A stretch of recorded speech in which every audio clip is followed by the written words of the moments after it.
እንዴት ፖስት ፒል ወስዳ ታረግዛለች? ይሄንን ለመረዳት ፖስት ፒል እንዴት ነው የሚሰራ የሚለውን ላስረዳችሁ። በዋነኝነት ስራው እንቁላል ዝግጁ እንዳትሆን ኦቪሌሽን ተፈጥሮ እንቁላል እንዳትለቀቅ ነው የሚያደርግልን። ስለዚህ በምን ምክንያት እርግዝና ሊፈጠር ይችላል የሚለውን ስናይ አንደኛ ኦልሬዲ እንቁላል ዝግጁ ከሆነች ኦቪሌሽን ላይ ካለች የመስራት እድሉ ዝቅተኛ ይሆናል።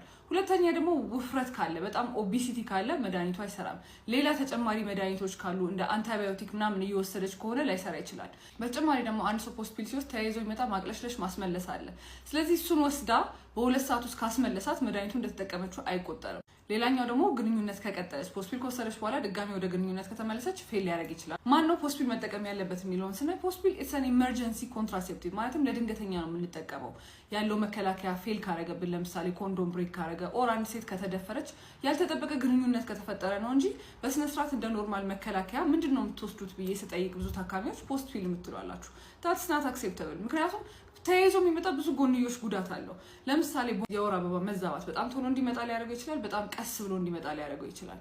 ሌላ ደግሞ ማቅለሽለሽ፣ ማስመለስ፣ ሆድ ቁርጠት፣ ከባድ ራስ ምታትና ድካም፣ የጡት ደግሞ ሴንሲቲቭነት ቴንደር የመሆን አይነት ምልክቶች ስለሚያመጣ እሱን ባትጠቀሙ ጥሩ። ስለ ፖስት ፒል ደግሞ በጣም የተሳሳተ መረጃዎችን እናውራ። አንደኛ እርግዝና ከተፈጠረ በኋላ ውርጃ ሊያመጣ ይችላል። የተሳሳተ ነው። ጽንስ ላይ ምንም አይነት ጉዳት የሚያመጣ ነገር አይደለም።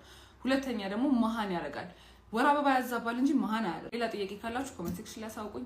ቴንክ ዩ